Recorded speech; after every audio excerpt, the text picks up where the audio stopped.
না আমরা যাবো কোথায়?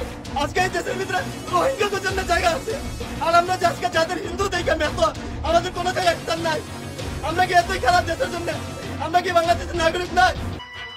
রাষ্ট্র কেন আজ এত অগোছালো? রাষ্ট্রের প্রাণ জনগণ, জনগণ ছাড়া রাষ্ট্র হয় না। কিন্তু সমস্ত দুঃখ কষ্ট যন্ত্রণা কেন এই জনগণের জন্যই নির্ধারিত? এই কথা বলেছিল, মেয়র সাহেব বলেছিল যে আমরা কালকেই মেয়র সাহেব বলছিলেন এখান থেকে 20টি ঘর ভেঙে দিবে, কিন্তু হুট করে আজকেই তিনি ঘর ভেঙে দিলেন। এ খবর শুনে আমাদের একজন মহিলা স্ট্রোক করে মারা গেছে। একটা ঘর ভাঙবো আমাদের এখানে দীর্ঘদিন ধরে মনে করে আমাদের হুট করে আজকে বলছে যে ভাই এক ঘন্টা ভেঙে দিবে। আমরা যাব কোথায়? এদেশে তো রোহিঙ্গাদের জন্য জায়গা হয়, আমাদের জায়গা হয় না। আমরা হিন্দু মেথড, তাই বলে কি আমরা বাংলাদেশের নাগরিক নয়? আমরা কি এদেশে জন্ম নিইনি? তাহলে আমাদের জায়গা কেন এদেশে হয় না?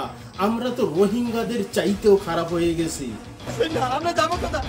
আজকে এই দেশের ভিতরে রোহিঙ্গাদের জন্য জায়গা আছে, আর আমরা যে আজকে যাদের হিন্দু দেখে মেতো আমাদের কোনো জায়গায় স্থান নাই। আমরা কি এতই খারাপ দেশের জন্য?